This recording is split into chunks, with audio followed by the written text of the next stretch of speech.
Hello friends, आज हम बात करेंगे डबल एसी ब्लॉक के बारे में। सबसे पहले जानेंगे डबल एसी ब्लॉक का फुल फॉर्म क्या होता है, हम लोग इसको कैसे डिफाइन कर सकते हैं, डबल एसी ब्लॉक बनता किन किन मटेरियल से मिलकर है, डबल एसी ब्लॉक का डायमेंशंस क्या है और ये मार्केट में किन किन साइज में अवेलेबल होते हैं, इसका कॉस्टिंग क्या होता है मार्केट में, डबल एसी ब्लॉक का एडवांटेजेस, डिसएडवांटेजेस और लास्टली मैं आपको बताऊंगा इसका कंक्लूजन दूंगा अपने साइड से। ठीक है, तो चलिए शुरुआत करते हैं। Double AC block, double AC block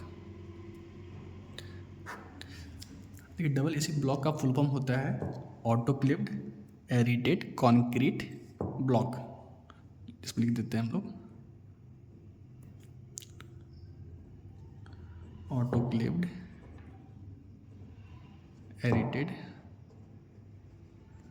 concrete block. ठीक है, डबल एसी ब्लॉक का जो फुल फॉर्म होता है वो होता है ऑटोक्लेव्ड एरिटेड ब्लॉक। हम लोग इसको डिफाइन ऐसे कर सकते हैं कि अपना जो डबल एसी ब्लॉक होता है ये हमारा एक फॉर्म कंक्रीट होता है। ठीक है, हम लोग डबल एसी ब्लॉक को ही फॉर्म कंक्रीट भी बोलते हैं और सस्टेनेबल कंस्ट्रक्शन मटेरियल भी बोलते हैं। ठीक है, क्योंकि ये हमारी इन्वायरमेंट में ये सस्टेन करता है, ये मतलब उसके बहुत फेवरेबल है। तो हम लोग इसको ऐसे डिफाइन कर सकते हैं, double AC block is a precast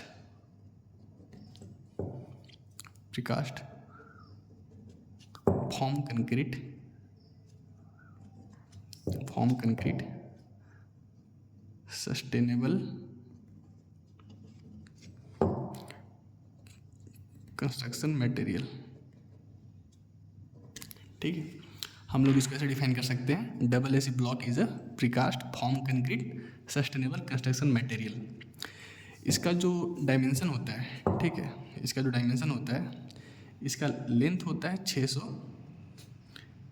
mm, इसका जो थिकनेस होता है वो होता है 200 mm और जो इसका विड्थ होता है ये जनरली होता है अपना 250 mm। ठीक है, ये इसका डायमेंशन है। अपन इसको ऐसे देख ले तो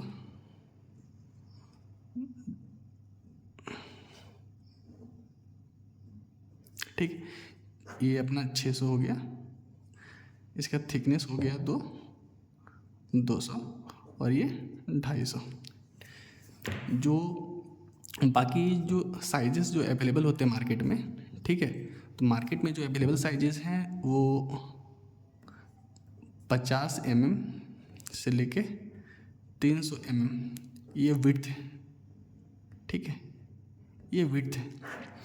इसके जो साइजेस हैं मार्केट में अवेलेबल, ये 50 mm चौड़ाई से लेके 300 mm चौड़ाई तक का होता है जो मार्केट में मिल रहा है। ठीक है, लेंथ और थिकनेस दोनों सारे में सेम होते हैं, केवल इसका डिफरेंस होता है विड्थ का। ये 50 mm से लेके 300 mm एज पर रिक्वायरमेंट ये आपको मिल जाएगा मार्केट में। इसका जो कॉस्टिंग होता है, ठीक है, इसका जो कॉस्ट पड़ता है मार्केट में, ये जो अभी जो फिलहाल रेट चल रहा है ये 2000 से लेके 3500 पर क्यूबिक मीटर।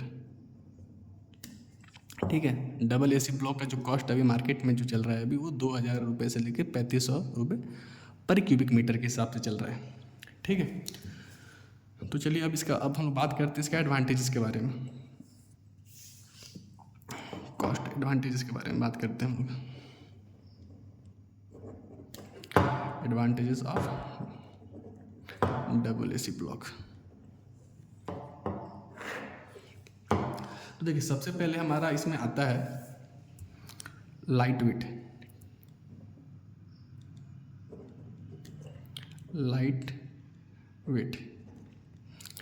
जो हमारा जो डबल एसी ब्लॉक है ये बहुत लाइट वेट होता है। ठीक है, समझ जाइए कि अगर जो हमारा रेड ब्रिक्स जो हम लोग नॉर्मली यूज़ करते थे पहले के टाइम पे या अभी भी करते हैं, उससे ये 3 to 4 टाइम्स वो ज़्यादा लाइटर होता है। ठीक है, जिससे ये क्या होता है कि इससे हमारा जो वर्केबिलिटी है वह काम का हमारा जो वर्केबिलिटी होता है वो इससे बहुत ज़्यादा इंक्रीज़ कर जाता है।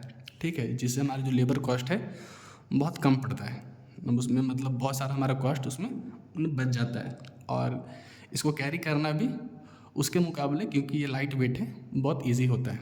ठीक है, तो ये हमारा लाइट वेट हो गया। दूसरा होता है कि ये फायर रेजिस्टेंस भी होता है। ठीक है, जो हमारा डबल एसी ब्लॉक है ये फायर रेजिस्टेंस भी होता है। इसमें क्या होता है कि जैसे कि बाई चांस कभी घर में आग लग जाए या कुछ भी हो जाए, तो उससे कम से कम ये मैक्स टू मैक्स 4 घंटा तक उसको ईजिली रेजिस्ट करता है। ये डिपेंड करता है नॉर्मली हमारा वो वॉल के थिकनेस पे कि हमारा वॉल का थिकनेस क्या है। ठीक, तो हम इसको लिख लेंगे यहाँ पे फायर रेजिस्टेंस। ये हमारा फायर रेजिस्टेंस है। ठीक है, जो कि अप टू 4 आवर्स का हमें इसमें मिलता है। और ये डिपेंड करता है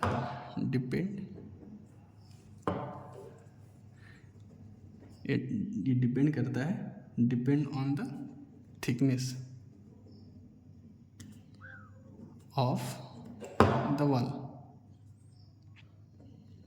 ठीक है, ये जो हमारा थिकनेस पे डिपेंड करता है। और थर्ड जो इसका हमारा एडवांटेजेस है, इसमें साउंड इंसुलेशन प्रॉपर्टीज होते हैं। साउंड इंसुलेशन, ठीक, इसमें क्या होता है कि ये अप्रोक्सीमेटली 42 dB डेसिबल, ये अप्रॉक्स 42 डेसिबल, इसको हम लोग dB लिखते हैं। ठीक है, ये इतने तक का जो साउंड है इसको ये अंदर में रोकता है। ठीक, मतलब इसको बाहर जाने नहीं देता है, ये अंदर का साउंड बाहर और बाहर का साउंड अंदर, मतलब इतने तक को ये रजिस्ट ईजिली अच्छे से कर सकता है। तो इससे हम लोगों को बहुत कंफर्टेबल महसूस होता है अपने घर के अंदर, अगर हमारा इससे बना होता है डबल एसी ब्लॉक से। तो इसके बाद जो फोर्थ है, इसमें हमें थर्मल इंसुलेशन प्रॉपर्टी भी मिलती है। इससे क्या होता है कि हमारे जो ये घर के जो सेविंग्स हैं अच्छे खासे इसमें हो जाते हैं। क्यों होते हैं? क्योंकि देखिए इसका जो प्रॉपर्टी होता है थर्मल इंसुलेशन, ये होता है कि जो बाहर का जो हीट है, बाहर की जो गर्मी है, बाहर का जो आपका एटमॉस्फेयर है, उसको हमारे घर के एटमॉस्फेयर से मैच नहीं होने देता। ठीक है, तो हमारे घर को बाहर के गर्मी वगैरह से वो बचाता है, जिससे हमारे जो घर का एसी वगैरह है या जो हमारे घर का टेम्परेचर है वो मेंटेन रहता है। ठीक है, जिससे अप्रोक्स हमारा घर का 25 से लेकर 30% तक का जो एनर्जी है, 25 to 30% जो एनर्जी है वो सेव हो जाता है, जिससे हमारा ऑटोमेटिक हमारा जो कॉस्ट है वो हमारा इसमें सेव हो जाता है। ठीक है, ये हमारा फोर्थ हो गया। पांचवा हो गया कि इसमें हमारा अर्थक्वेक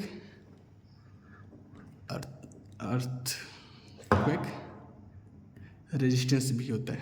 ठीक है, इसमें हमारा अर्थक्वेक रेजिस्टेंस भी होता है, जिससे क्या होता है कि इसको उस तरीके से डिज़ाइन किया जाता है कि जब भी ये कोई सिस्मिक एक्टिविटी होता है, जब भी कोई ऐसा कोई मूवमेंट होता है, तो ये अच्छे से वहाँ पे ना खड़ा रहता है। मतलब और के कंपैरिजन में जैसे हमारा रेड ब्रिक्स है, इसका जो विथस्टैंड कैपेबिलिटी है वो बहुत ज़्यादा होता है। ठीक है, जिससे इसके लिए बहुत फेवरेबल होता है। 6 हो गया हमारा ये पेस्ट रेजिस्टेंस होता है। पेस्ट रेजिस्टेंस होता है। ठीक है, इसमें ऐसा है कि जो हमारा जो मटेरियल है जिससे हमारा ये डबल एसी ब्लॉक बनता है, ठीक है, तो ये क्या है कि ये इनऑर्गेनिक मटेरियल से बनता है। जो मटेरियल हमारा सब इनऑर्गेनिक है, जो कि बहुत हाईली रेजिस्ट करता है दीमक वगैरह को, कीड़े मकोड़े को, जिससे हमारा जो ईंट है, जो घर है, वो बहुत सेफ रहता है। और सबसे खास कि हमारा इसमें जो मेंटेनेंस चार्जेस है, ठीक, हमारा वो बहुत बच जाता है, क्योंकि इसमें हमें मेंटेनेंस कॉस्ट बहुत कम होता है, मतलब वो रेड ब्रिक से कंपैरिजन में। ठीक, तो हम इसको लिख सकते हैं highly resistance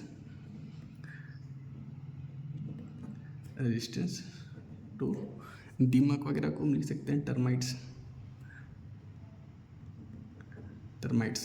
and also reduce the cost of long-term maintenance, long-term long term maintenance. 7th में वाटर पेनिट्रेशन, वाटर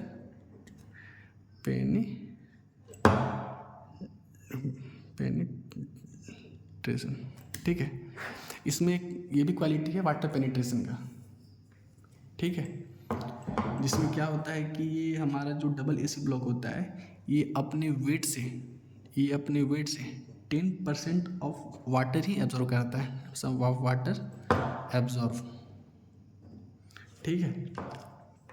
ये क्या करता है कि अपने वेट से केवल 10% ऑफ वाटर ही एब्जॉर्व करता है, जिससे क्या होता है कि ये हमारे कंस्ट्रक्शन फील्ड के लिए बहुत बेहतरीन हमारा ये ऑप्शन होता है ये इसके लिए। और 8 और लास्ट इसका स्टोरेज, ठीक है। इसका स्टोरेज, डबल एसी ब्लॉक का जो स्टोरेज होता है ये ऐसा है कि ये मतलब ईजिली अवेलेबल होता है हर एक साइट पे। इसके लिए कोई सीज़न मतलब ऐसा दिक्कत वाला नहीं होता है कि जैसे बारिश का मौसम है तो इसका जो अवेलेबिलिटी है वो कम हो जाए या मतलब कहीं पे मिल ना रहो। ये हर एक जगह ईजिली अवेलेबल है, ठीक है। खासकर रेनी सीजन वगैरह में इसमें वैसा कोई प्रॉब्लम नहीं आता है, ठीक है। चलिए अब बात करते हैं इसका डिसएडवांटेजेस का।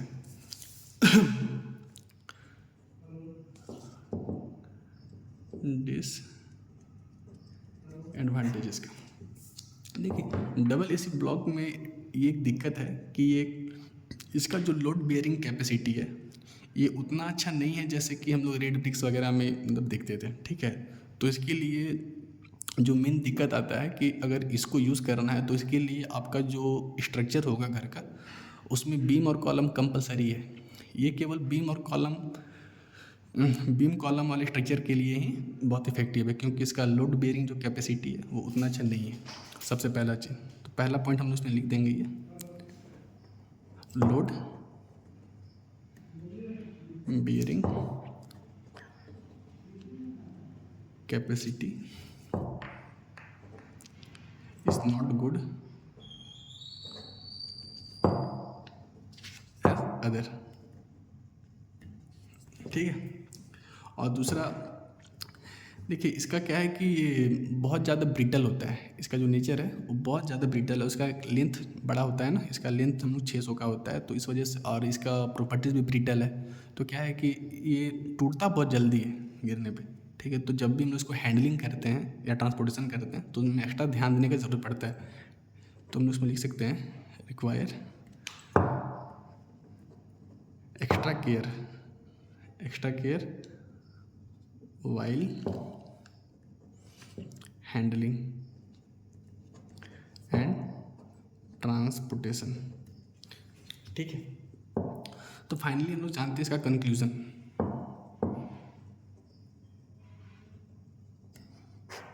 इसका कंक्लूजन जानते हैं। देखिए डबल एसी ब्लॉक जो होता है ये हम लोग पता है कि इन्वायरमेंटल फ्रेंडली होता है और ये नेचर में इजीली सस्टेन करता है, हमारे इन्वायरमेंटल को भी हर एक चीज़ों से बचाता है। और सबसे खास कि ये हमारे घर का जो एनर्जी और कॉस्ट दोनों सेव करता है, ठीक है। तो हम लोग इसका इस्तेमाल घर में जनरली नहीं करते हैं। क्यों नहीं करते? क्योंकि एक तो ये इसका कॉस्ट ज़्यादा है, ठीक है ना। और के मुकाबले जो हम लोग रेड ब्रिक्स वगैरह करते हैं उसके कंपैरिजन में हमारा इसका जो कॉस्ट है वो थोड़ा ज़्यादा पड़ जाता है। इसको हम लोग जो मोस्टली यूज़ करते हैं वो हम लोग इसको हाई राइज बिल्डिंग वगैरह में, ठीक है, हाई राइज बिल्डिंग में हम लोग इसका यूज़ ज़्यादा करते हैं। It's better for high rise building, ठीक है। जो बड़ा बड़ा जो मकान होते हैं उसमें ज़्यादातर इस्तेमाल किया जाता है, क्योंकि अगर वो बड़ा होता है तो उसमें उसका कॉस्ट इफेक्टिव हो जाता है। लेकिन छोटे घरों में जैसे हम लोग बनाते हैं अपने घर के, अपने पर्सनल घर के लिए छोटा घर, तो उस घर में ये थोड़ा कॉस्ट उसका ज़्यादा चला जाता है। मेन दिक्कत इसका ये है। और बाकी उसके कंपैरिजन में तो ये जैसे अगर आप लोग कोई अगर बड़ा अपना घर बना रहे हैं तो उसके लिए सबसे बेटर यही रहेगा, ठीक। बाकी अगर आप लोग चाहते हैं कि मैं इसका कंपैरिजन करूँ रेड ब्रिक से तो आप लोग कमेंट में मैसेज कर सकते हैं, हम लोग नेक्स्ट वीडियो उसी पे बनाएंगे।